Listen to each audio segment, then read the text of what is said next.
Hey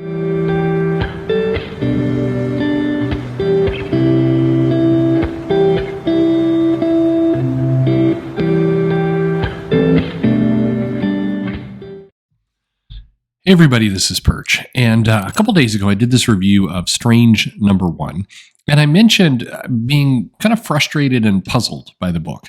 Puzzled because I like the premise that they're going with, that Doctor Strange is dead, as in you saw the death of Doctor Strange. Now, as I acknowledged in that video, is it a little weird that Marvel is killing Doctor Strange when he's about to come out with a movie starring Doctor Strange? Yes, that's weird. Is that good planning? No. But I still like the general premise. I do not think the general premise is woke, as many people were quick to jump on it, because apparently there's a woman in charge of Doctor Strange. So I went through the history of Clea, kind of why this actually makes sense, the kind of mission behind this. It gives her something to do. I mean, in the best case scenario, what comes out of the other end of this is that Clea is able to get a higher profile in the Marvel Universe. She's an interesting character, magic user, been around since the 60s. This isn't some new character that Marvel kind of whipped out of their sleeve. And Doctor Strange gets to come back in a triumphant, return from the dead, which is a good magic trick. It always has been. This all can work out quite nicely. I like Jed MacKay as a writer. I think he's off to a good start. I think his Black Cat was very tonally fit the Black Cat. His Moon Knight series right now is doing very good. So I was excited for this series. And I also like the artist, Marcelo Ferreira. And I hope I'm pronouncing the name right. I like his artwork. I've always thought he draws a pretty dynamic character. I think his shading is good. I like how he draws his stuff. By the way, another thing that I absolutely love about this artist is that even though he's of course, busy comic book artist, he also finds time to be a Brazilian soccer player who is a naturalized Honduran football player, currently the 5th all-time top scorer in the Honduran national 94 goals. I love how every now and then Google decides to mix up people. So in this case, this is obviously not Marcelo, but they are going ahead and crediting the books he's worked on to him. So it's if you're a fan of this soccer player, you've got to be super confused by it's like, wait a minute, this guy did Morbius? Anyway, just one of those funny little things. And he's done quite a lot of decent work for a number of comics for a number of years. He's done, certainly we have this Strange comic. He was on Absolute Carnage versus Deadpool. He did work in Amazing Spider-Man. He did a lot of work for IDW for doing, I think, Back to the Future, Black Dynamite. He did the Call of Duty comic for Dark Horse. He was on The Death of Doctor Strange, the Spider-Man tie-in issue. He did G.I. Joe, Ghostbusters. I mean, you can go on and on and on. He's actually done quite a bit throughout Marvel and IDW and a handful of other little companies, and it's good stuff. His Sinister War comic was good that he did there. He's done the Ninja Turtles book. He's done Transformers. He's a good artist, and you could check out his Instagram. In fact, hopefully you'll see on the screen some images that he's done for different characters, and I think he draws a pretty good dynamic comic. And so I was highly disappointed when I picked up the comic, Strange #1, and the dialogue was weirdly clunky to me, and the art was profoundly off. That was the only, and you'll hear in the video my voice, I don't get what was going on. The character faces were radically changing from panel to panel. I noted there, I like this artist. What happened? Well, it's actually clear what did happen. You can go to his Instagram, and I've got some pictures up here, the side-by-side comparisons, and it's butchered. I'm sorry. It's the only way to put it. This is a case where doing much less, as in just printing the black and white pages, would have been a dramatic step up here.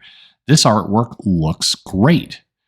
And what happened is that it's the monkey's paw kind of effect. I believe inkers are very valuable in comics. I think comics have been stronger when you get a good inker onto the project.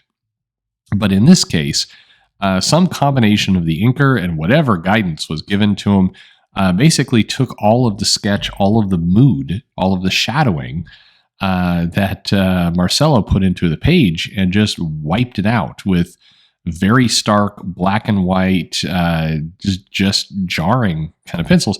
And the clue here, the clue that the issue was not with the penciler, but with the inker, actually was in something I said in the video, which is the facial type, the character models radically shifted from panel to panel. Now, typically speaking, if the artist is kind of doing a crap job, or the penciler is not paying much attention to what the character looks like, then the character will be consistently bad. It won't bounce around radically from panel to panel on the same page even. It typically will be bad throughout. It will look off consistently. This art didn't look off consistently. It looked off in new and different ways. I mean, there were some panels where it was very stylized. The mouth and the nostrils were gone, and it was just kind of the suggestion of a face. And the next one, there's a huge kind of leering smile that is rendered just bizarre. And in the next one, it's more cartoonish. The face would get thinner and fatter from page to page. And the indication there is simple.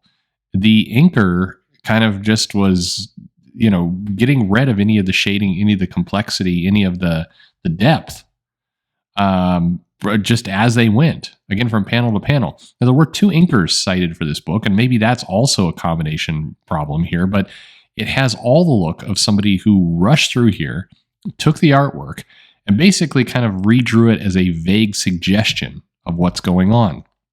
And why would you do this to Marcelo? Marcelo is a good artist. Like, I can't even imagine what was going through the editor's head to let this go on. It's a number 1 issue. It's a start of a new arc. It's trying to build up a new character, in this case, Clea, who's not a new character, but at least a new character in this mantle, and somebody who hasn't been around the Marvel Universe for a while. Somebody, if you do this right, it will certainly lead to a Doctor Strange 3 or a Clea show on Disney Plus or whatever else. I mean, Marvel at this stage in the game, when they're playing with these characters, they're playing with potential billion-dollar payoffs. Now, please, nobody snort in laughter that Clea is going to be a billion-dollar character all by herself, but these are the kinds of decisions at this moment that actually do translate to hundreds of millions of dollars. And so you have this issue come out, again, this number 1 comic with a status quo change for Clea that would translate to a decent movie. I mean, put it this way, you can't get Benedict Cumberbatch to be in all of your films or all of your shows. So one thing you can have him do is sacrifice himself at the end of a movie, or do a 10-episode Disney Plus show where in the very first episode, the first 10 minutes, he's seemingly dead. And then you have the cheaper, frankly, actress of Clea come in, and you get to tell a little story. This is the kind of stuff that is IP farm generation to make it, to make hundreds of millions of dollars. And so when you pick up this book and the dialogue is stilted and weird, and then the art is just miserable. I mean, it's a very unpleasant book to look at, made all the more frustrating by what you're seeing on the screen with these pretty incredible pencils. This is a book you would buy. In Strange Academy, they took what looks like pencils and kind of rough sketches of Ramos, and they colored over it. They did some ink work on top of it, but it presents kind of a painted, otherworldly kind of magic look. You absolutely could have done this with Marcelo's art easily.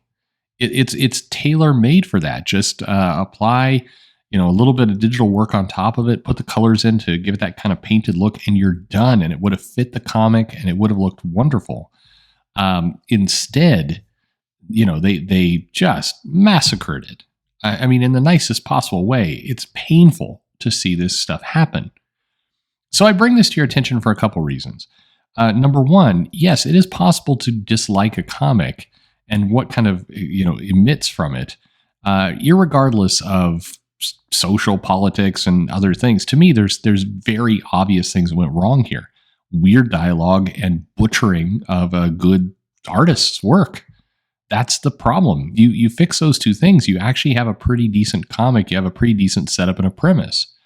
But I don't even understand why this would happen. It's painful.